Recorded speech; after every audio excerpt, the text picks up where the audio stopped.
I think for me, social selling is really important, and it's about, well, probably everybody says this, but about relationship building. And I think that it's not only about personalization and customization and one-on-one connections, but I also think that social selling is really important in terms of building your personal brand. I think it's key, particularly as we've gone more virtual over the past couple of years. Welcome to the Making Sales Social podcast, featuring the top voices in sales and marketing. Join hosts Bryn Tillman and Bill McCormick as they discuss the best tips and strategies they are teaching their clients so you can leverage them for your own virtual and social selling. You can also listen to us on Apple Podcasts, Spotify, Stitcher, and Google Play. Here are your hosts, Bryn Tillman and Bill McCormick. Welcome to Making Sales Social. I'm Bryn Tillman. We have two guests today. First, we have our very first co-host guest, Michelle Baker, who I have become friends with over the years, met her through Women's Sales Pros, absolutely love her philosophy around sales. And because our guest today is Heidi Solomon, who is writing the new book, Heels to Deals, and both Michelle and I are in it, we thought, hey, doesn't it make sense to kick Bill off the stage and have Michelle Baker be our co-host? Michelle, welcome. You are our very first co-host ever. Thank you for having me. And I love the synchronicity or serendipity of the fact that we are all in the book together and that we are all like fast friends and really supporters of women in sales and B2B sales. And just, this is going to be so fun. I'm looking forward to it. So we're excited. And I'll correct and say you're our first guest co-host ever, because Bill is actually a co-host. So we're excited. We're thrilled. Hopefully we'll see lots more of you.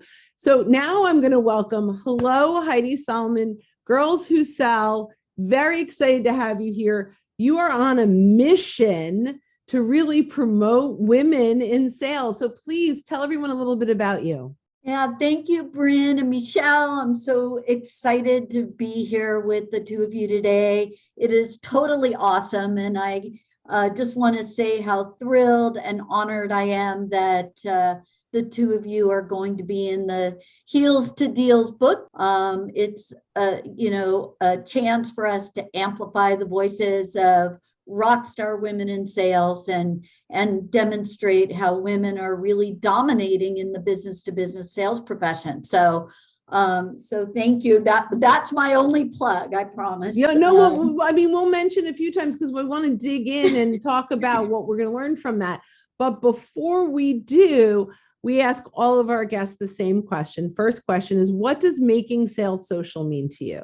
Yeah, I think for me, social selling is really important, and it's about, well, probably everybody says this, but about relationship building. Mm-hmm. And I think that it's not only about personalization and customization and one-on-one connections, but I also think that social selling is really important in terms of building your personal brand.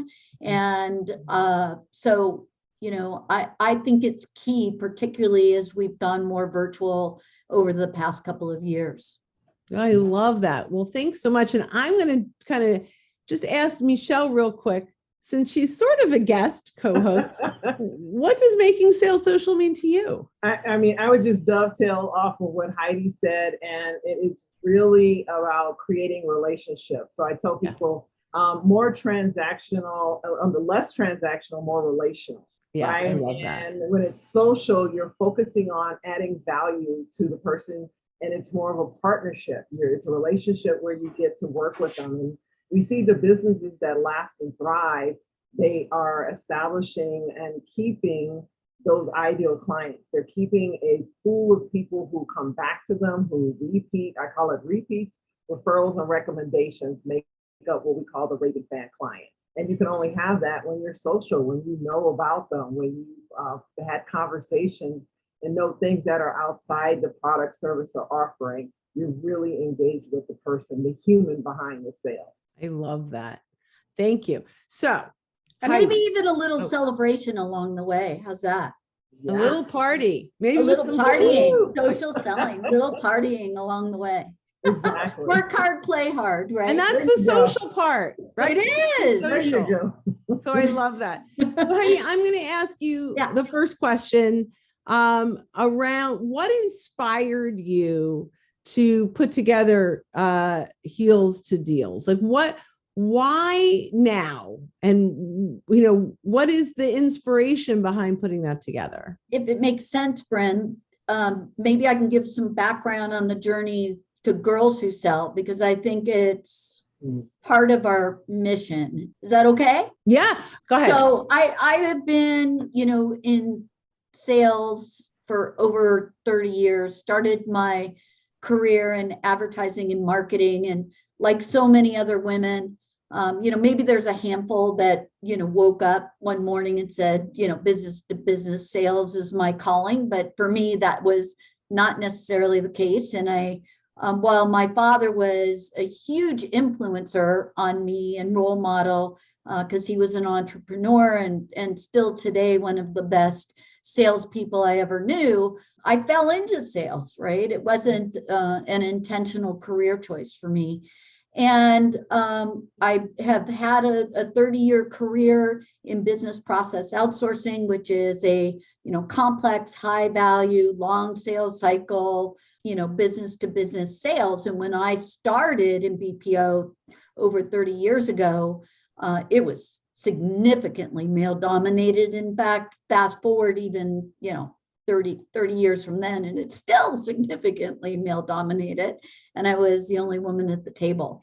So it was really important to me throughout my career to be a mentor and sponsor and role model for other women. But I had always done it within the context of the organizations that I had worked for, because I didn't have a lot of female role models along the way. I had a few, and I had some great male mentors as well, but I didn't have a lot of female role models. So I wanted to be that. I wanted to be that person.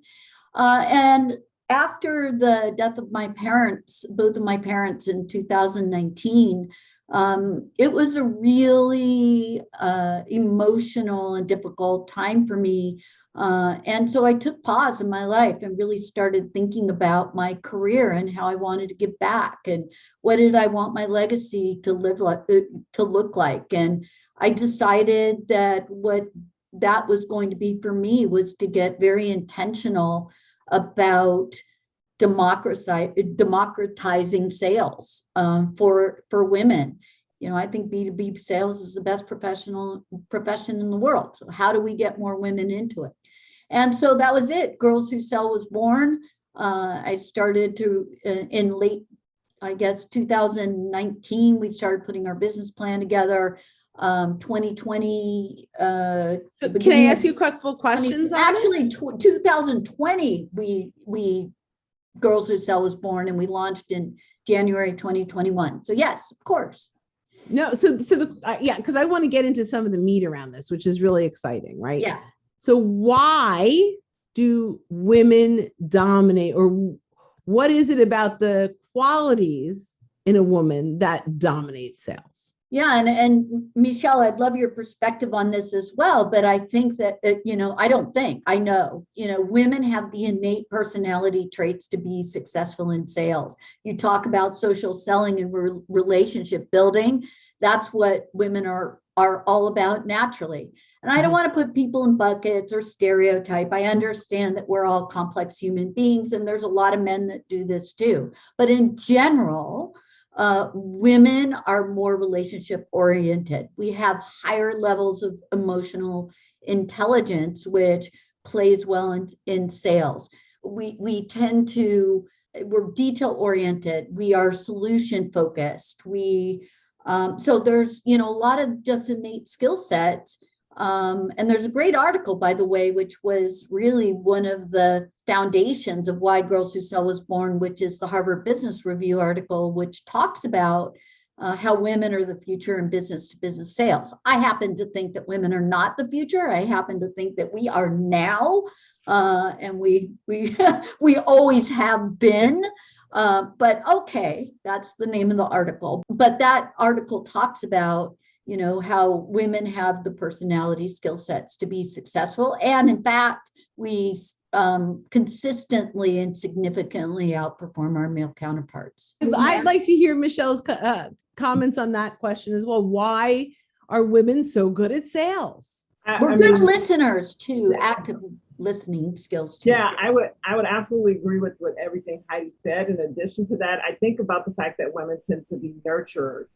So there is this component around emotions that are a huge part of selling and buying decisions that men don't tend to, it's a handshake. Women want to know details, like she said. We want to know why. We also want to know about you.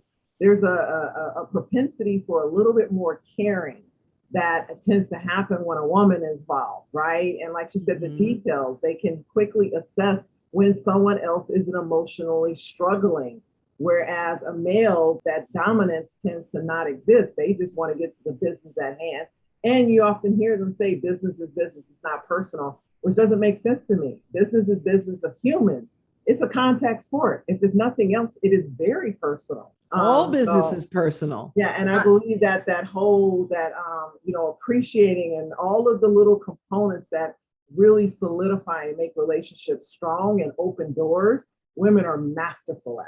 Oh, I just add one thing, just on the active listening part too. I love everything you said, Michelle, but one of the things that I heard, which really resonated with me, is that we all listen, but women and men listen differently.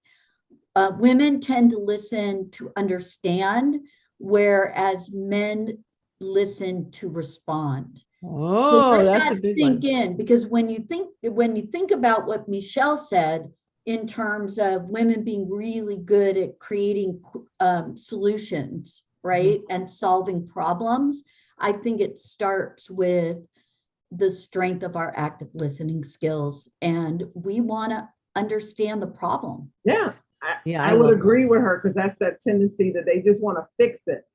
Right. Yes. And we want to understand it. Right. So that we're fixing the right thing. Remember the old book, women are for Venus and men are for Mars. It's that whole principle that's kind of what's happening right now. Yeah. And I do want to say out there are some women that are like men in sales world. And there's some men that, have that empathy. So it's not necessarily a blanket statement across the board, because there are people like a Larry Levine who selling from the heart, awesome. Right? Like there are, so I don't want to put a blanket thing that all men are this way and all women are this way, but we do have some innate traits to that, and it's a typical thing, not a everyone thing. Yeah, and Michelle, add to that. Yeah, no, I just had I was thinking about what Heidi said and where she is right now, and being in those rooms with all those men, which many of us, who where we are now have experienced. How were you able to maintain and keep that intrinsic ability to keep the details, to be relationship oriented, right? To foster all of that when you're surrounded, because what sometimes tends to happen is women will harden themselves, right? To stay in the industry, to stay in their roles. There tends to be I call it a hard coding that will sometimes transpire. But for those like yourself who have evolved and created a space to bring up the next generation, you have stayed attentive to what your great skill was, and you honed it, and now you're giving it to others. So how were you able to do that? Thank you. It was intentional. And for me, it was all about authenticity. That when I started in sales, so many years ago, and didn't have a lot of role models. And I was surrounded by so many men. And at that time, and think about it, deals were getting made on the golf course or in the strip clubs or at the bars. And no, I'm serious, Brent. I mean, that's what it was, going to cigar bars. And for me, I didn't feel comfortable in those situations. First of all, I suck at golf. despite to my dad's chagrin, because he always, I think, had visions of father-daughter golf tournaments. And I was a competitive athlete and an alternate on the U.S. equestrian team. So I rode horses, but Awesome. golf was never a thing for me. So deals on the golf course was not going to ever be a reality. So I mean, I joke, but it's actually serious, because I had to find a different way. And for me, when I tried to be more like a man and sell more like a man, it felt inauthentic to me. And it didn't work. And guess what? Customers could see through it, and they knew, they could sense that that level of being uncomfortable. And so once I just owned it and said, you know what? Our hashtag is hashtag sell like a girl. You know what? I am going to own that. And I am going to be authentic to myself as a woman and use the skills and the traits and the things that make me unique, particularly in a very male dominated situation. I stood out. It was actually great that I was a woman, because they weren't used to dealing with too many women. So they're like, well, this is different. I think I'll have to listen to you.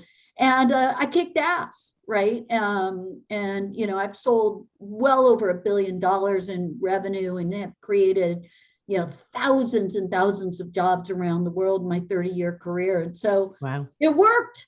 Yeah. And I've never looked back. So one of the things I find interesting is, I started my career in hospitality. But I learned at the age of 16, when I was waitressing at Friendly's, that if I had sold appetizers and desserts, I got a bigger tip, right? So I knew very early on that selling was kind of in my blood, right? So when I graduated with a hospitality degree, I also became a mom for the first time, and recognized hospitality hours are terrible, but sales, man, those are good hours, right? Like I can, so sales really became, and I accidentally started in a call center actually, and moved into sales from there. But it became really interesting for me, because my parenting and my sales career, becoming a new parent and starting a sales career, was exactly parallel. And I recognize, and this is a little like sell like a girl, is the way I could convince my 2-year-old to do things was very similar. And I hate to use the word convince, but the way I could have a conversation was very similar to the conversation I could have in sales. And a lot of it is just getting to what they need, right? How do you negotiate with an unreasonable 2-year-old? You need to find out at the core what it is that's bothering her. You need to, because if you can't get there, you can't reason. But if you can identify at the core that I really want ice cream, but I didn't know how to express it, or, my foot hurts, and so now I'm ornery, right? So, but when you could do that, you could be a much better parent. And when you could shift that thinking into sales, you could be a much better salesperson. And so I think the parental skills that you have as a mom also can translate, and that is in its simplest form. Michelle, add to that a little bit. Yeah, well, what I clearly hear you both saying is that it's that ability to authentically, it's like you're relaxed. You're no longer trying to get someone else to do something. You're completely clear that this is in their best interest. This is going to help them. This is going to benefit them. So how do I communicate this in the way they need to hear? So it goes back to that active listening that Heidi talked about, and the differentiation, right? Being authentic, not trying to tell them what you think they want to hear, because for some, as humans, we actually can sense when someone's being disingenuous, and people don't realize that. But genuinely wanting to be valuable to someone else. And when I think about the social selling, how we started this conversation, that's what happens when you are posting, when you're commenting, when you're doing all these other parts of sales. When you stay in that authenticity, when you stay in that genuineness about why you enjoy selling, why you enjoy helping someone, why you enjoy conversing with them, it makes all the difference. And I love that this is what brings us together, because we all have that thread of that through everything we do. I agree. And I think that it's interesting, we just launched Girls Who Sell Academy this week. Michelle is one of our mentors, and we have a fabulous international group of students that is going to go through the first #Explore Sales program. You may go through this course and decide sales is for you, but there's a lot of different, career options in sales that you may be able to consider. And it's not all just a bag carrying, sales professional, right? But one of the things the reason I bring that up, Bryn, is because one of the things we talked about is that sales is a life skill. So regardless if you end up, being in a traditional business to business sales role, you are always selling, no matter what you're doing, whether it's trying to sell a 2-year-old, and overcome, why they're having their meltdown, their objections, and understand why they're having their meltdown at the moment. We've all been there. Any mom has been there. In fact, I often joke, if you've ever tried to convince, a 5-year-old, to, that they have to go to bed, or your teenager on why they have to do their homework, you're in sales, right? So you're in sales, but you're even, just in an executive role or being in entrepreneurship, you have to sell your idea, you have to sell a budget, you have to sell a marketing plan, so sales is a life skill beyond just, being tell me a job opportunity. So if we have someone in sales listening right now, or someone a woman who wants to get into sales, quickly as we wrap this up, because we're getting close on time, 3 tips that you would give them, 3 things that they should do right now. So the first, I think it all starts with education, and to learn as much as you can about sales. And I think, it's about time that we dispel the negative perception of what sales is. And it's prevalent, particularly amongst the college-aged and high school-age young women that we're working with at Girls Who Sell. So take time to learn and connect with other women who are in sales, so you can really understand what the profession is and what it isn't. So that's the first thing.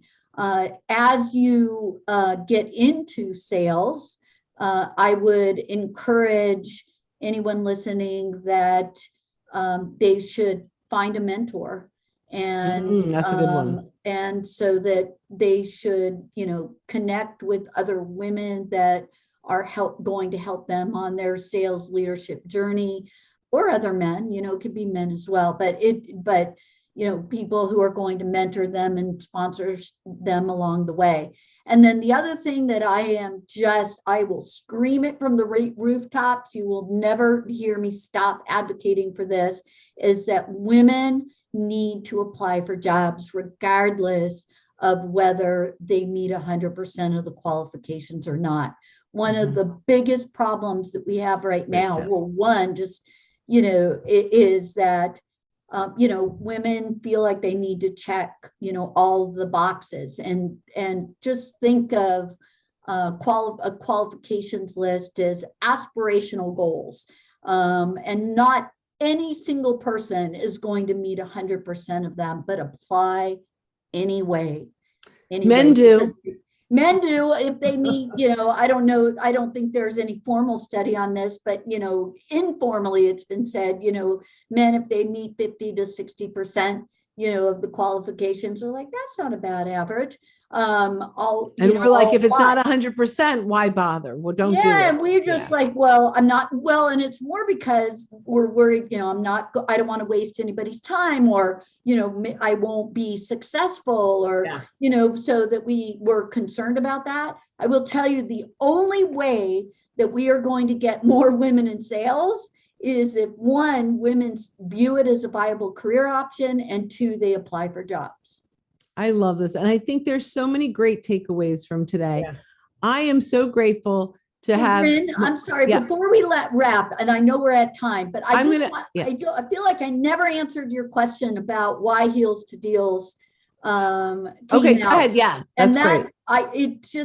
I just want to wrap with, not only is there a significant disparity of the percent of women in sales, but when you start peeling back the onion in terms of women in sales leadership and women of color, the numbers are just get progressively more dismal.